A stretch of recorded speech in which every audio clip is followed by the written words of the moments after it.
இன்னைக்கு டெல்லி கேபிட்டல்ஸ் அணிக்கு எதிராகவாவது கண்டிப்பாக நம்ம சிஎஸ்கே ஜெயிச்சிடுவாங்க அப்படின்னு தான் நம்ம சிஎஸ்கே ரசிகர்கள் எல்லாருமே எதிர்பார்த்தாங்க. ஆனால் சிஎஸ்கே அணி வழக்கமான செஞ்ச அதே தவறு தான். பவர் பிளே முடியறதுக்கு உள்ளேயே முக்கியமான 3 விக்கெட்டுகளையுமே இழந்துட்டாங்க. இப்படி இருக்க இந்த தோல்வியை பற்றி மீண்டும் ஒரு முறை கேப்டனான ருத்ராஜ் அவர்கள் இன்னைக்கு போஸ்ட் மேட்ச் பிரசன்டேஷனில் அவர் பேச வந்திருந்தார். ஸோ பேச வந்த ருத்ராஜ் சாதாரணமாக பேசலை, கொஞ்சம் கோபமாக ஆக்ரோஷமாக தான் பேசியிருந்தார். அந்த ஸ்பீச் மொத்தமும் கேட்குறப்ப ரசிகர்கள் எல்லாருக்குமே இனிமேல் சிஎஸ்கே அணி எங்கே ஜெயிப்பாங்களோ அடுத்தடுத்த ஆட்டங்களில் அப்படின்னு தான் நம்ம எல்லாருக்குமே நினைக்க தோணுது. அப்படி ருத்ராஜ் அவர் போஸ்ட் மேட்ச் பிரசன்டேஷனில் என்ன சொல்லியிருக்காரு அப்படின்னா, நான் இது வரைக்கும் சிஎஸ்கே அணியின் மிடில் ஆர்டர் சரியில்லை அப்படின்னு அந்த இடத்த நிரப்புறதுக்காக நான் எப்படியாவது மிடில் ஆர்டரில் இருக்கணும் அப்படின்னு நினச்சி தான் ஒவ்வொரு ஆட்டமும் நான் 3ஆவதாக பேட்டிங் பண்ணிக்கிட்டு இருந்தேன். ஆனாலுமே இனிமேல் அந்த தவறை நான் செய்ய போகிறது இல்லை. கண்டிப்பாக இனி அடுத்து விளையாட போகிற எல்லா ஆட்டத்திலையுமே நான் ஓப்பனராக தான் இறங்க போகிறேன். அது மட்டும் இல்லாமல் சிஎஸ்கே அணியில் இது வரைக்கும் பெஞ்சில் உட்கார வச்ச பிளேயர்கள், அதாவது சிஎஸ்கே அணியில் இருக்கிற இளம் பிளேயர்களுக்கு இனிமேல் அடுத்தடுத்து விளையாட போகிற ஆட்டங்களில் நான் வாய்ப்பு தரப்போகிறேன். ஏன்னா சிஎஸ்கே அணியில் தற்போது விளையாண்டுக்கிட்டு இருக்கிற பிளேயர்கள், முக்கியமாக பல சீனியர் பிளேயர்கள், அவங்க எல்லாருமே அவங்களுடைய திறமையை தற்போது நிரூபிக்க முடியாத கட்டத்தில் இருக்காங்க. ஸோ அவங்களுக்கும் போதிய வாய்ப்பு கொடுத்து பார்த்தாச்சு. ஆனாலுமே சிஎஸ்கே அணி தொடர்ந்து தோல்வி அடைஞ்சிக்கிட்டே இருக்காங்க.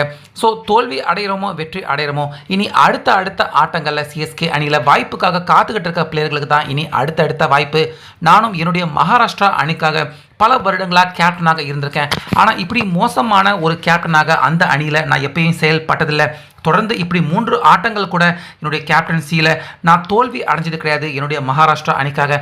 ஆனால் இங்கே சிஎஸ்கே அணிக்காக நான் தோல்வி அடைகிறது எனக்கு ரொம்ப பெரிய அளவில் வருத்தமாக இருக்குது. ஸோ இனிமேலும் இதே தவிர நான் தொடர்ந்து செஞ்சுக்கிட்டு இருக்க போகிறதில்ல.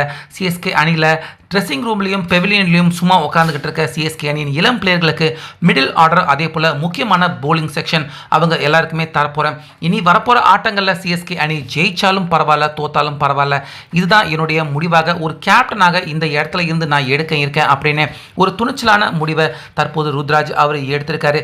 அதாவது சிஎஸ்கே அணியில் அடுத்தடுத்து இளம் பிளேயர்களுக்கு அதிகம் வாய்ப்பு கிடைக்க போகுது. தொடர்ந்து சிஎஸ்கே அணியில் சீனியர் பிளேயர் அப்படின்னு சொல்லிக்கிட்டு மோசமாக விளையாண்டுட்டு இருக்க எல்லாருமே சிஎஸ்கே அணியை விட்டு அடுத்தடுத்த ஆட்டங்களில் வெளியே போக போகிறாங்க அப்படின்னு தில்லாகவும் தைரியமாகவும் தற்போது ருத்ராஜ் இந்த ஆட்டம் தோல்வி அடைஞ்சதுக்கு அப்புறமா இனி சிஎஸ்கே அணியை நிச்சயமாக என்னுடைய பங்கு 100% கொடுத்து வெற்றி அடைய வைப்பேன். தோல்வி அடைஞ்சாலும் இளம் பிளேயர்களுக்கு கண்டிப்பாக அணியில் வாய்ப்பு இருக்கும் அப்படிங்கிற மாதிரி ருத்ராஜ் இந்த தைரியமான தில்லான பேட்டியை இந்த ஆட்டம் முடிஞ்சதுக்கு அப்புறமா அவர் கொடுத்துருக்காரு.